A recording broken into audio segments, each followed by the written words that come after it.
नमस्कार दोस्तों, आइए सुनते हैं एक प्यारी सी कहानी पानी की प्यास।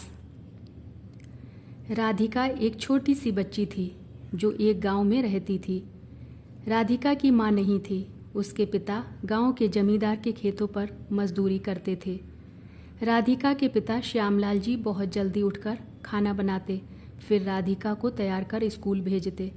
राधिका गांव के स्कूल में तीसरी कक्षा में पढ़ती थी। दोपहर को श्यामलाल जी खाना खाने घर आते। उसी समय वो राधिका को स्कूल से लाते और उसे भी खाना खिलाते।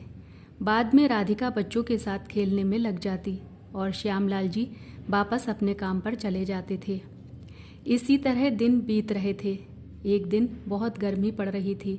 श्यामलाल जी घर आए तो देखा घर में एक बूंद भी पानी नहीं है। राधिका भी स्कूल से आकर पानी मांग रही थी। श्यामलाल जी ने कहा, बेटी मैं अभी पानी भरकर लाता हूँ।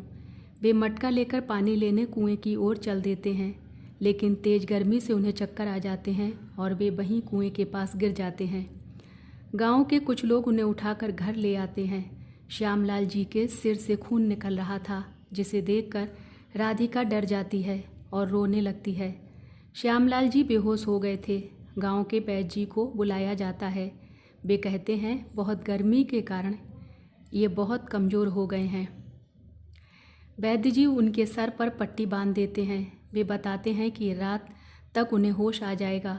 यह कहकर वे चले जाते हैं। गांव वाले भी उनके साथ वापस चले जाते हैं। राधिका अपने पिता की ऐसी हालत देखकर डर जाती है। उसे बहुत तेज प्यास भी लग रही थी, लेकिन अब उसे पानी पिलाने वाला कोई नहीं था। रोने के कारण उसे अधिक प्यास लगने लगती है। राधिका बाहर से पानी लाने की सोचती है। वह घर से बाहर निकलती है तो देखती है रात हो चुकी है। चारों ओर अंधेरा ही अंधेरा है।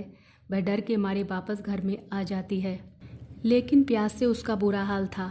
श्यामलाल जी का जहाँ पर घर था उसके आसपास कोई घर नहीं था जिससे मदद मांगी जाए। राधिका को लगा कि वह प्यास से मर जाएगी। इधर उसके पिता भी बेहोश पड़े थे। वह नन्ही सी बच्ची भगवान की तस्वीर के आगे बैठकर प्रार्थना करने लगती है, भगवान जी मेरे पिता को जल्दी से ठीक कर दो, जिससे वो मेरे लिए पानी लाकर दे सकें। धीरे धीरे समय बीत रहा था।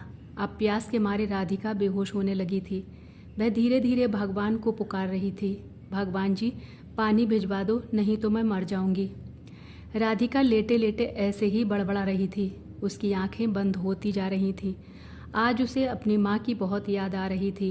काश माँ होती तो मुझे पानी पिलाती, खाना देती। अब तो ना खाना मिलेगा न पानी। उसी रास्ते से साधुओं की एक टोली भजन गाती हुई निकल रही थी।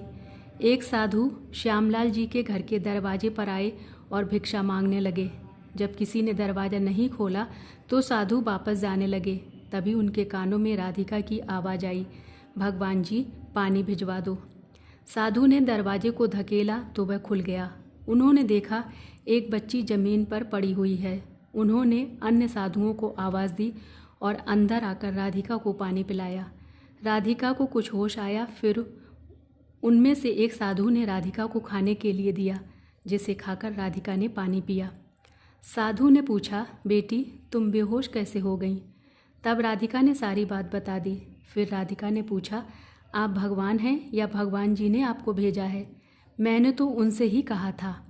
यह सुनकर साधु हंसने लगे और उन्होंने कहा, हाँ बेटी यही समझ लो, भगवान जी ने ही हमें भेजा है। जब तक तुम्हारे पिता ठीक नहीं हो जाते मैं तुम्हारी देखभाल के लिए यहीं रहूँगा। बाकी साधु आगे चले जाते हैं। अगले दिन सुबह जब श्यामलाल जी को होश आता है तो वे साधु बाबा का धन्यवाद करते हैं कि उन्होंने उनकी बच्ची की जान बचाई। साधु बाबा कहते हैं, तुम्हारी बच्ची की सच्ची भावना के कारण ही हम यहाँ आ पाए। यह सब भगवान की कृपा है। यह लो, यह रख लो। जब तक यह तुम्हारे घर में रहेगा तुम्हें कोई परेशानी नहीं हो आएगी। यह कहकर साधु बाबा ने एक रुद्राक्ष श्यामलाल जी को दे दिया। इसके बाद साधु बाबा वहाँ से चले गए।